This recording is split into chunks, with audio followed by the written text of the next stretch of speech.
So welcome everyone to day 5, which is all about reconnecting back with your audience. And this is a super juicy, super important part of building your business and your brand. It is part of the brand foundations that we go through during the brand strategy process. And it's something that you can use as a tool to constantly feel connected to your mission, feel connected to the people that you're serving, treat your audience as individuals and not just numbers, and also have real life information and audience insight that can help you to craft marketing plans, launch campaigns, mold your services, so much more. There's, I think, a lot of presumptions and assuming made in business around what our audience needs, and actually our audience are really open to interacting with us and sharing what's going on with them, because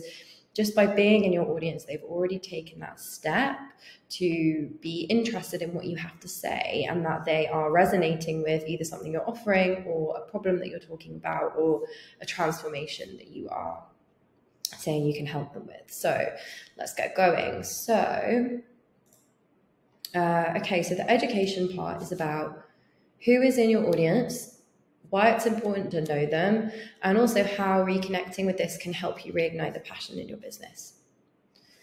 So for many of us, we started this whole thing with a mission to help people. Whether you are a service provider in the coaching and healing space where you have a really strong mission to want to change people's lives, or whether you're a creative service provider, we're still helping people achieve their goals or helping them work towards something that they want, a way that they want to feel, a person that they want to be, a life that they want to live. So we're, as service providers, we are here to serve in whatever way, shape or form. And often it was this mission to help that really lit our fires at the beginning of business, and lit our fires to want to build a business that does create impact. And then maybe somewhere along the way, amongst the social media fatigue and confusion and quiet periods, this red hot longing to want to build an impact driven business may start to kind of fall down on your list. And I know a lot of us can relate to this. It's a recurring theme with some of my coaching clients at the moment, feeling a little deflated, disconnected, and losing sight of really why we started in the beginning. And one of the ways that we can really rekindle the love for our businesses, as well as many other things, is simply connecting with our audience. And I think that people don't really understand the breadth of who your audience is. So your audience is every single person with eyes on your business, and they are the most important asset that you have.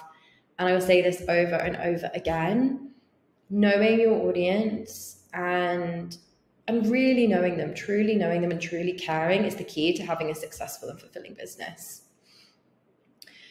So who is in your audience? Past clients, future clients, current clients, your warm leads, so people who've maybe inquired with you but haven't purchased yet. Your 2 types of followers, engaged and the watchers, so the people who are watching you but don't engage. Newsletter subscribers, in real life communities and connections. By followers, I mean on any social media platform, and I'm sure I've missed some, but yeah, it's really, really broad. And we don't want to be obsessed by numbers because, well, there's this kind of, we say, oh, followers are a vanity metric, but actually they're quite a good metric because new people coming into your world is an extra person that has their eyes on your business that you can speak directly to, that they might become part of your more engaged community. So yeah, look at that number. And that is the number of people who are interested in what you have to say, and let that sink in for a minute, because even if you have 50, 100, 1,000, 100,000 followers, even at 50, 100, 200, imagine all of those people in a room, and all of those people are invested and interested in you for a reason. Okay, so a couple of little integrate exercises that I do with my clients that I think could help. So let's reflect and connect. So ask yourself, how are you feeling when you first started your business? Who was it that you wanted to help, and what was the impact that you wanted to make? And this is a really good exercise to do just when you're feeling deflated and disconnected with the reasons why. And this can really, really help you to just become excited again and become reconnected to the reason why we do this shit. Because sometimes the question is, why the fuck am we doing this? It's stressful. Why do I not have a full-time job?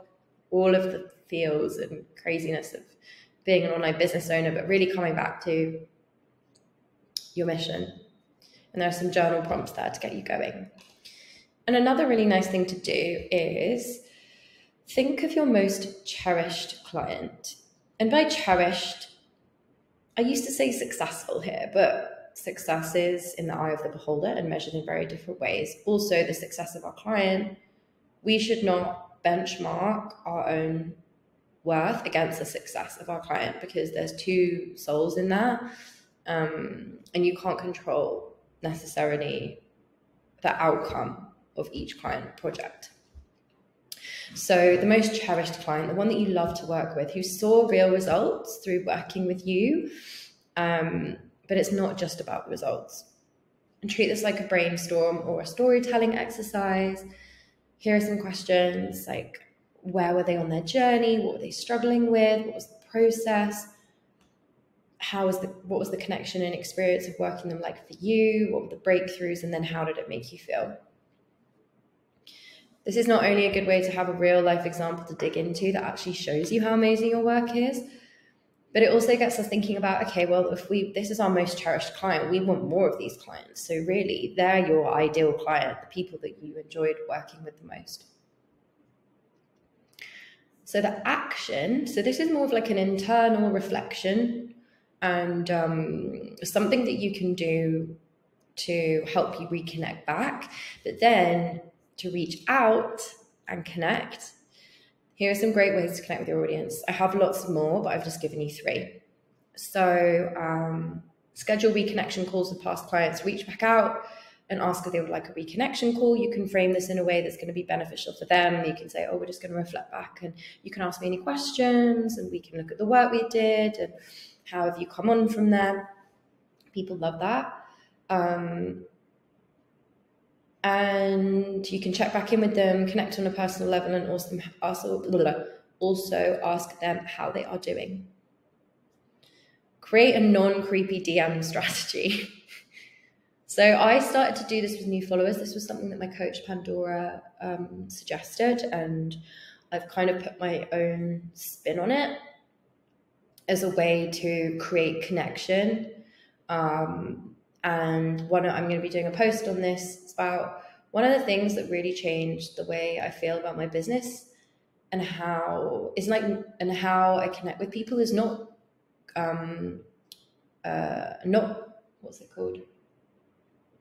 gatekeeping my knowledge. Obviously, there needs to be a monetary exchange, and I value so much the process of one-to-one, and also all of these things that I am sharing with you are going to be part of like a bigger course. I'm actually not going to sell you anything at the end of this. I don't think I've told people that, but yeah, I'm not selling you anything right now. So yeah, not gatekeeping community and not gatekeeping, helping people who have taken the step to invest in what you have to say, because you should be grateful for that, I think, anyway. Okay, so I started to do this with new followers and people who downloaded my services guide, and I've seen a really good beginning of building real connections with people, and I would love to turn that into a community at some point. So it's really interesting that I'm really at the beginning of my journey with some of this, but I'm just sharing with you things that I know help me. So you can start to create important conversations and help people. It is a lead gen tool, but don't see it as that. As long as we're framing it in our mind from a place of intention, it's not creepy. And people can see that, people can feel that. So here's an example of a DM that I sent to people who've downloaded my guide. I just thought I'd send that to you. You can have a read. And going back to what I said, I get to connect with and help people who are invested in me even before they start to work with me. And I think we're moving away from like value content. Did really, really well, and then it wasn't doing so well. But now I think there's a different way that we can do value content, which is giving value, but then also giving such specific, juicy value that is so relevant to our audience and not making it really broad. And yeah, this starts to build trust and connection. And that is so important in the sometimes lengthy decision-making journey that your audience will go through before parting with their cash. There are some people that will come in and just purchase from you straight away, but there are some people who will take their time. I've had people who have been following me for years, and it takes them that long to want to invest. And that's potentially because they're not quite ready, they don't have the cash, but some people just need more interaction and more persuasion than others. And then I know that DM strategies can seem really creepy sometimes, but the key is just switching your mindset. So don't send it being like, oh, this feels creepy, or oh God, like if I connect with them, I'm going to make the sale. What I do is I go on their profile, I connect with them, I read a couple of their posts. I don't necessarily engage with them because I think that like engagement to prompt them to engage back with you is kind of not nice. But really look at them, look at their pictures, see them as a real human, and then send. Because the way that you do anything is how it will be received. So if it's done with intention, then it won't feel icky. So the third and most important part is send a feedback survey. Key to growing your business in the right direction is knowing how to send targeted feedback surveys and then learn how to use that feedback. I'm going to do a whole course on this and how we can use customer feedback to basically drive our business forward. And often you can just ask for a testimonial and you don't really get like what you need out of it. So send a list of questions specific to your business. But here's just some generalized things you could ask. Like, what was the experience like? What are they struggling with? Why did they choose you? What breakthroughs have they had? And asking all these questions will enable you to have fresh customer data. Not only gives you proof that your business at its core is important, but also the most valuable marketing tool you'll ever have.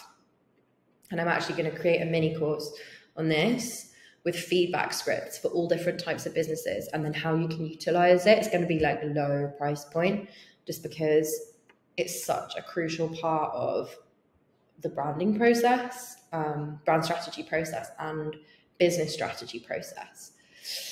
So yeah, that was a pretty long one. I hope you're feeling more connected to your audience and business than ever. And there's going to be a 2-day break now to get going, so you can action tasks that you've missed. And I will see you on Monday.